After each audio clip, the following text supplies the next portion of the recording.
Powder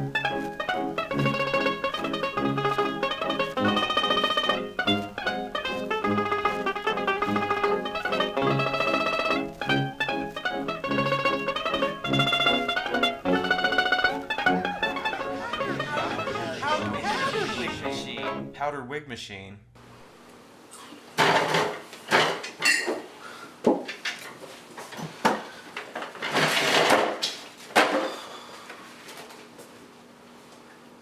Welcome to Powdered Wig Machine. Today we have Daffod Art, also known as Da Funk. We have Xavier Gilmore. We have Justo Cisneros, Mato Della Tierra, and Megan Solis. I'm your host, Brandon. Let's get started. Where were you this morning, Megan? Wow, that's a really tough question. I guess this morning I was in my apartment and I was laying in bed. I was thinking about all the things we had to do for this episode. It's good, Mato? I fought the urgency to wake up for like 2 hours. 2 hours.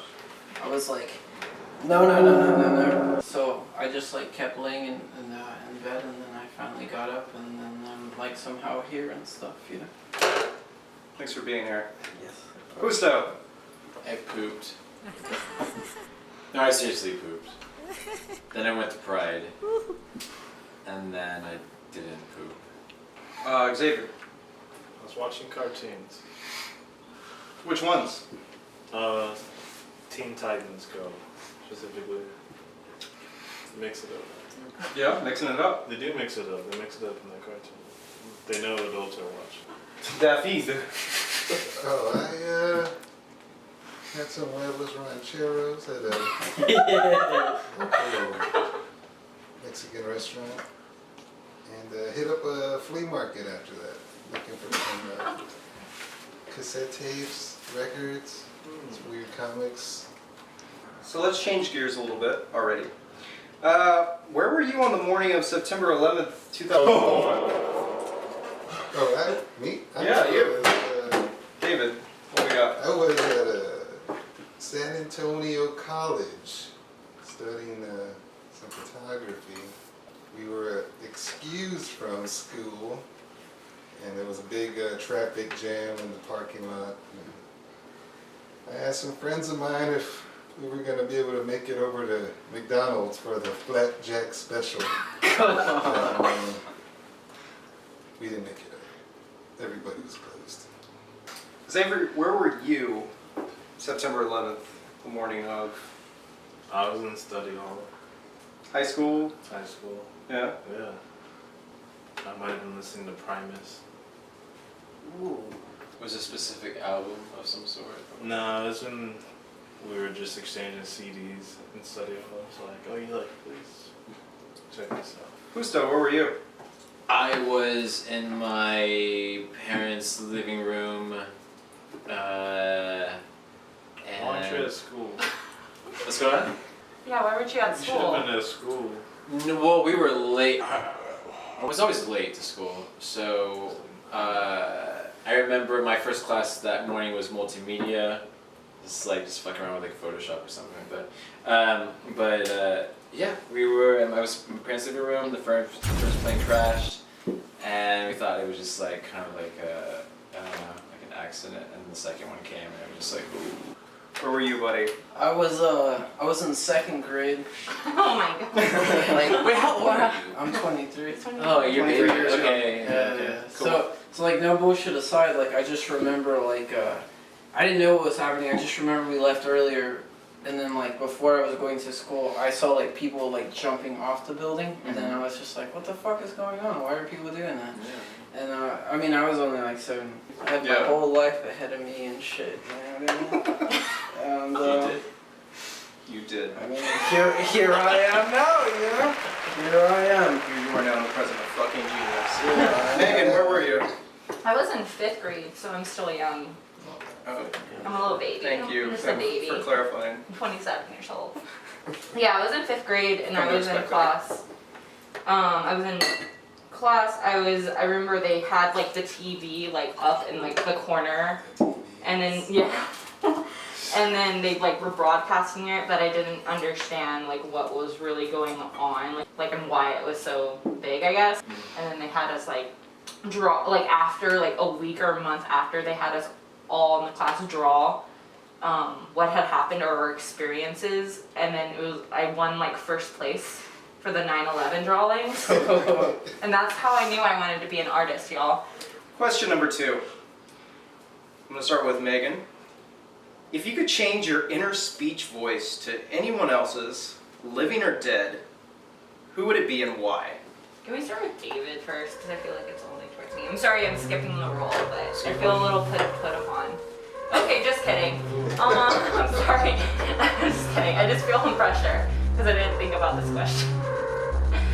Can we skip me? I don't know. Can we skip? My choice would be Morgan Freeman. About it. Yeah. No hands about it, because like anytime you hear that man's voice, you're pleasant, you're comfortable, and I would only want to feel like my life print on this universe was Morgan Freeman. You know what I mean? See, I was gonna say like that's a stock answer, but then you expounding upon it just made me be like, all right, okay, you get a pass, you get a pass there, sir. So, Gusto. Maybe, Someone's phone's on vibrate, and we all told each other not to have it on vibrate. oh no, it's over there. David Goldblum. David Goldberg. Jurassic Park. Yes, I would say him because he. Okay. No. David Goldblum. I like him Same a guy. lot. I'm shit with names, but I like him a lot because he's confident and he can walk into a room and make everybody connected and feel comfortable, and I think that's a very nice characteristic. Where did you experience those effects of David Goldblum? How did I express him? Yeah. Jurassic Park. Beautiful. Xavier. Probably DMX and Belly. That big voice, not just that. But, DMX and Belly. That'd be a good one. Yeah, Yeah. be a whole different person. Kind I don't know of who that is. authoritative Who's that? DMX. Definitely. I would say to instill a little more confidence in my everyday, I would say Rodney Dangerfield. His voice would get me through little more difficult times. I love Roger. Rodney. So I haven't forgotten about Megan. Oh, okay, now I have it. I would really want Gordon Ramsay from Hell's Kitchen. Because he's just like, he can do anything. He's really, really sexy. He always takes off his shirt when he does like the critiques, he always takes it off. And he can always like, when Nick brings out the food, I'm definitely gonna channel him. Let's do that. Let's get some food. We got magic. This is culinary magic, and a thank you to Nasty Nick's, our fine Italian place that we're here for. Thank you, Nick. Thank you. Thanks. Thank you. Hey, you're real hungry. Question number, I forgot what question number it is, but 3? I don't. I think this is.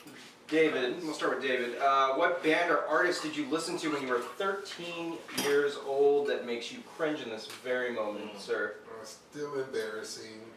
Third Eye Blind. Oh, Gross. The devil's music. it kept you from jumping though. So that's good. Fuck. That's good.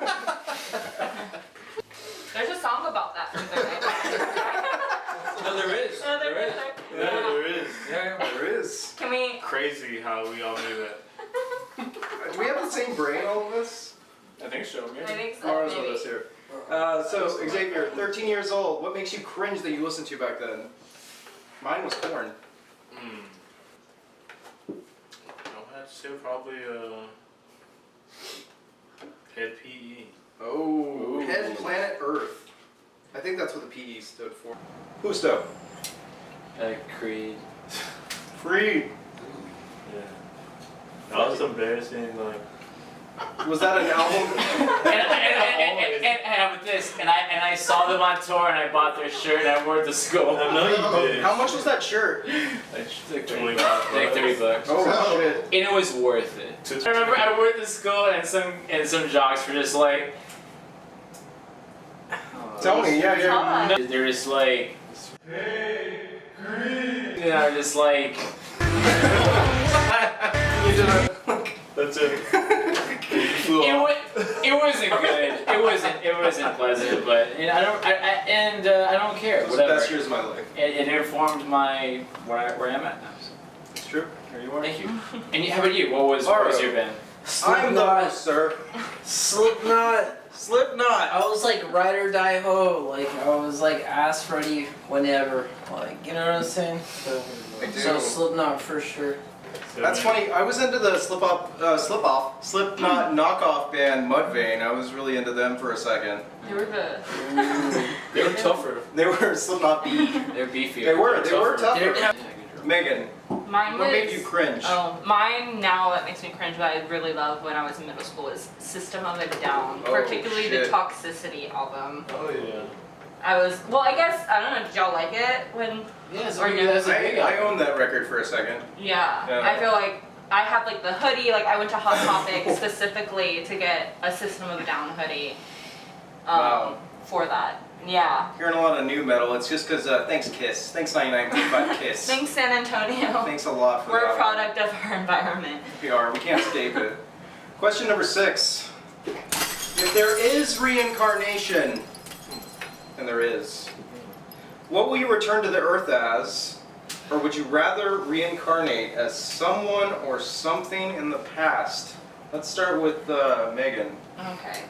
If I could reincarnate as anything, like, not human, it would just be a celestial star, like, that could just float and feel like nothing.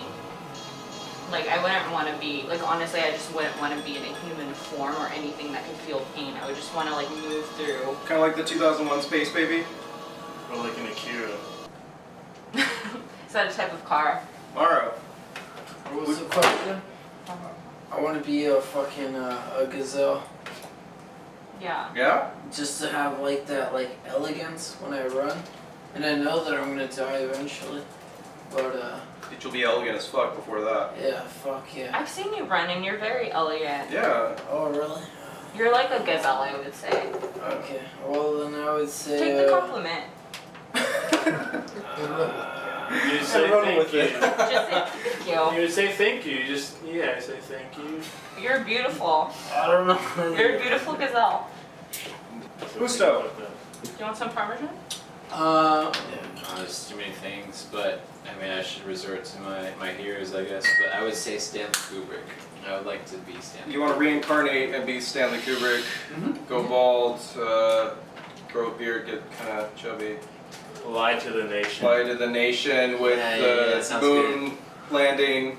Yeah, that sounds great. Xavier, I think I was gonna come as another creative person. Unfortunately. But doing yeah. what? Just being creative, just making log cabins, rubber ducky factory, stamping it, Yeah. I could see you making biodomes biodomes. for like I've been us thinking for about the moon and stuff, Oh. or Mars. Like I I've could been see you thinking doing before just that. like regular people. Yeah. No, favorite people on earth. Like biodomes. David, I would say become reincarnated as maybe like a George Clinton-esque music genius. That would have been a fun time. To hang out with some really cool. like Eddie Hazel type, anyone in that posse. That kind of like inspires something in me. Makes me wish that I was a fly girl from like the early '90s in living color. That'd be good. Showing my age. I finally have that public thrust that I needed to unlock the I don't know, The power to date one of your dancers the power to be the dancer and to date another dancer. and then marry that dancer. Marry that dancer, go to the moon with that dancer somehow, you know, be part of that rich, like, elite that can actually go into space, kind of like, what was it, Justin Timberlake, yeah? I Yeah. think he was one of those. I think he can go to space. Oh, if he Justin wants to. Timberlake has definitely been to Mars. Oh, fuck You- yes. No. Conspiracy confirmed. Gonna spill it. Shit. Who still knows what I'm talking about? That was crack. You cracked the glass? Y'all cracked it, but You know, that's a family heirloom, sir. That's... Wait, did we? It's a hairline. I did, I'm sorry. No, it's fine. Good people, this is our last question tonight. I appreciate you coming. All right, I'm gonna start with David. Describe to me your ideal interaction with a follower of your work, sir. I would say it was, here's a free pizza, bro. That would be the ideal interaction. That's a good one. I like what you do. Here's a free pizza. Yeah. Xavier. On a serious note, an ideal interaction is someone who just has like cool questions. On a less serious note, an ideal interaction is also them asking me how much they can buy it for. You gotta make a living. Busto. If it's somebody that I especially trust and respect, and they question me and they don't agree with what I'm doing, I think that's like a step forward into like maybe growing and progressing and making something that's better than what I did, because you know it's gonna make me acknowledge things that I didn't see before. Motto. I want someone to like roll up into the studio and like either light some sage or some knock champa, you know what I mean? There you go. Like some like real like just like let me like bless the environment, whatever the fuck. And then I want them to be like, oh yeah, like this right here, like I saw this as a metaphor of like blah blah blah. And then hopefully at the end of the situation they'll punch me in the chest as hard as they can, and then I'll just be like, alright dude, yeah, fuck yeah, no, your idea, thank you. Punch me one more time right here, and then that's the only like least suspecting thing that I'm gonna have. Did they ever punch you? No, 2 times. Oh shit. They're gonna punch me 2 times. I did. Hopefully. Yeah. If it happens, but It does. we'll see. God willing. Yeah. Jehovah, Jah, whatever the fuck you wanna call God. Job. Yeah. SpongeBob, whatever. It's one of those things. Brave Your sponge. turn. My turn. Who's doing your job, by the way? I think I had one situation that I thought was really cool when I had a show at Red Nut Gallery here in San Antonio. It was a solo exhibition, and then these 2 men came, these older 2 men came up to me and they're like, oh, are you Megan Solis? And I was like, yes. They were like, I have some of your pieces that I bought from a thrift shop. And it was pieces that I did when I was 19. And I thought that was really cool. And they came to my show because they love those pieces from so long ago. And my work has been so different. It just made me feel really good, because it was just like, okay, no matter what you do, even if you don't think that what you're doing is like that great or like whatever, and you go past it, like it's gonna be someone's like piece on their wall, or people are gonna find it really awesome. Well, that was Powdered Wig Machine. I would like to thank our guests, Megan Solis, Mauro de la Tierra, Justo Cisneros, Xavier Gilmore, and Da Funk, Da Feed. I'm your host, Brandon. Thanks for watching.